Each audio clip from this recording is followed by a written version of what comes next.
केंद्रीय वित्त मंत्री निर्मला सीतारमण ने कल अपना 9वां बजट पेश किया और ऐसे में सबकी निगाहें इस पर थी। इसके बाद लोगों में किस तरह की अब जो प्रतिक्रिया है वो देखने को मिल रही है। खास तौर पर व्यापारी वर्ग के लिए कितना खास है ये बजट, हम जानेंगे। हमारे साथ खास बातचीत करने के लिए मौजूद है व्यापारी नेता परमजीत पम्मा जी।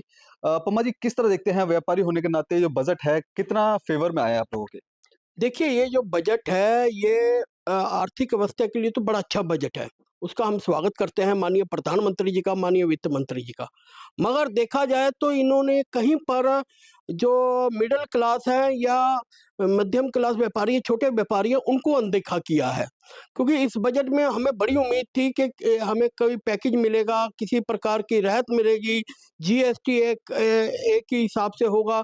उसके अलावा भी कई चीज़ें थी जो नहीं मिली, इनकम टैक्स में भी कुछ राहत नहीं मिली। तो इसको लेकर व्यापारियों में बड़ा जो है कि एक निराशा है। हमें ये था कि व्यापारी जो है कि लगातार माँग करता आ रहा है सरकार से, हमें कोई पैकेज की घोषणा की जाए, मार्केटें अच्छी बनाई जाए, क्योंकि हम जिस प्रकार हम कहते हैं हमने विदेश का मुकाबला करना है, चाइना का मुकाबला करना है, हमने जिस प्रकार अमेरिका भी हमारे पे टैरिफ लगाकर कोई न कोई दबदबा बनाने की कोशिश कर रहा है। क्योंकि हमें किसी की ज़रूरत नहीं है, हमें ये है कि हमारी खपत इतनी अच्छी है, हमारी इंडस्ट्री बड़ी अच्छी है, उद्योग जो है बड़ा अच्छा काम कर रहा है और करेगा भी। मगर उसमें हमें कुछ सरकार की भी मदद की ज़रूरत है, जिसमें सरकार बजट के ज़रिए उनको अच्छे ढंग से करके लोगों को राहत देकर इस बजट को और अच्छा बना सकती थी। जैसे कहा जाता है ना, हलवा बनाया जाए, तो हलवा तो बढ़िया बन गया, मगर उसपे थोड़ा-सा ड्राई फ्रूट डाल दिया जाए तो उसका स्वाद ही अलग हो जाता है। तो वो स्वाद नहीं आया जो आना चाहिए था। अच्छा, इसमें बताया गया कि छोटे जो व्यापारी हैं उनके लिए एमएसएमई के रजिस्ट्रेशन के बाद उनको आगे कहीं न कहीं प्रोत्साहन मिलेगा, सरकार उनकी मदद करेगी, छोटे-छोटे लोन की व्यवस्था की गई है। क्या कहना चाहेंगे यहाँ पे? बड़े स्तर पर छोटे व्यापारी भी हैं। देखिए छोटे व्यापारी को तो कोई लोन की व्यवस्था नहीं नज़र आ रही, क्योंकि बड़ी जब लोन लेने जाता है कहने में और करने में बड़ा फ़र्क होता है। जबकि इनको चाहिए था कोरोना काल के बाद जो मीडियम क्लास व्यापारी है वो उसका व्यापार जो है वो ठप होता जा रहा है। आप देख रहे हैं कि मार्केटों में वो रौनक नहीं है जो होनी चाहिए, क्योंकि एक तो ऑनलाइन काम हमारा खींच के ले गया, दूसरा काम जो है कि हमें बहुत ज़्यादा यहाँ पर जैसे पटरी हो गई और भी चीज़ें हो गई, सबसे जाम हो गया, जेब कतरा हो गया, सबसे जूझना पड़ रहा है।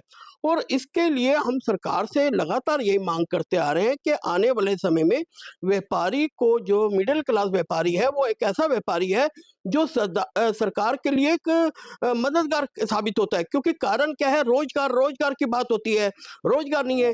जो व्यापारी है किसी मदद के बगैर वो आम आदमी को रोज़गार भी देता है। एक अगर दुकान खुलती है तो लगभग 10 से 20 लोगों को रोज़गार मिलता है। हुँ। उसमें क्या है कि अगर वो दुकान बंद होती है तो उसमें देखिए कितना नुकसान होता है। तो इसको लेकर सरकार को चाहिए कि हमें आसानी से लोन मिले, हमें उसमें काम करने का एक अच्छा मौका मिले। हम लोग काम करने में कभी पीछे नहीं हटते। हम वो हैं कि सुबह 9 बजे से लेकर रात भर चाहे कोई भी हो, हम व्यापारी की सुलह पूरी कराते हैं। जब भी कोरोना काल में भी ज़रूरत पड़ी, किसी भी चीज़ की ज़रूरत पड़ी तो व्यापारियों ने ही उपलब्ध करवाई सरकार को, तो आम लोगों को भी। तो इसलिए व्यापारी जो है, छोटा व्यापारी कभी भी लालच में नहीं आता ज़्यादा। वो ये कहता है मैं सरकार के साथ खड़ा हूँ, देश के साथ खड़ा हूँ, जब भी ज़रूरत आएगी तो मुझे उसकी मदद करनी है। मगर सरकार को भी चाहिए अब छोटे व्यापारी के साथ खड़ा हो, क्योंकि छोटे व्यापारी के पास कोई भी बचत नहीं है, कोई भी किसी प्रकार का फंड नहीं है जिस पे वो आगे आने वाले समय में व्यापार कर पाए। क्योंकि टैक्सेस इतने हैं, उसका टैक्सेस में पैसा रुका हुआ है, उसमें बिजली के बिल हैं, कुछ और चीज़ें हैं, जो अब आज पेट्रोल, डीज़ल पर इतना पैसा खर्च हो रहा है, यही हमारे सस्ते किए जाए, क्यों ना हम चाइना से सस्ता माल यहाँ बेच पाएँगे। मगर वो बात है, वो हमारी खपत महँगी हो जाती है, वो हमारी जो फैक्ट्रियों से माल महँगा आता है, फिर आगे से आगे जीएसटी, इतने का कपड़ा खरीदोगे तो इतने परसेंट, इतने का कपड़ा खरीदोगे तो इतने परसेंट, वो चीज़ें हमें दिक्कत का सामना कर रही हैं। टैक्स स्लैब में भी कोई बदलाव नहीं किया गया, बताया जितना था पहले सेम उतना ही रखा गया है। ये कहीं न कहीं आम लोगों के लिए सहूलियत है, क्योंकि अगर ज़्यादा कमाएँगे तो उनको कोई ज़्यादा टैक्स नहीं देना पड़ेगा। इसको किस तरह देखते हैं? देखिए, टैक्स एक ही होना चाहिए, वन नेशन वन टैक्स। पहली बात तो इनकम टैक्स वगैरह सब खत्म करके एक टैक्स करो और हर बंदे को जोड़ें, हुँ। चाहे वो रिक्शे से लेकर अरबों-पति क्यों ना हो, हर बंदा टैक्स से जुड़े।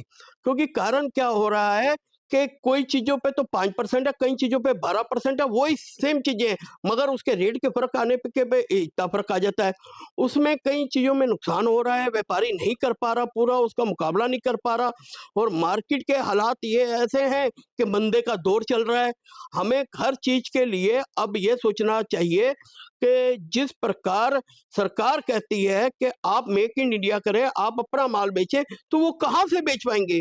जब हमें जीएसटी सही ढंग से नहीं मिल पाएगा, हमें कोई सहूलत नहीं मिल पाएगी, हमें लोन नहीं मिल पाएगा, हमारे लिए सरकार नहीं खड़ी होगी, तो हम कैसे बेच पाएँगे? क्योंकि आज जितनी भी छोटी इंडस्ट्री उद्योग लगे हैं, आप ये देखिए आप इंडस्ट्री एरिया में चले जाइए, क्या हाल हो जाता है बारिशों में? वहाँ पर वैसे भी सड़कें टूटी पड़ी हैं और उसके अलावा देखिए कि आप आज जो इंडस्ट्री है, छोटी इंडस्ट्री है, वो कहीं बैंक्वेट हॉल में कन्वर्ट होती जा रही है। क्योंकि कारण क्या है? नया युवा जो व्यापारी है, वो व्यापार में आके खुश नहीं है। उसको ये लगता है कि मैं व्यापार में आऊँगा, इतनी दिक्कत होगी, इससे बढ़िया मैं किराए पे दे दूँ या पार्टनरशिप पे बैंक्वेट कर लूँ, तो मेरे बस का नहीं है।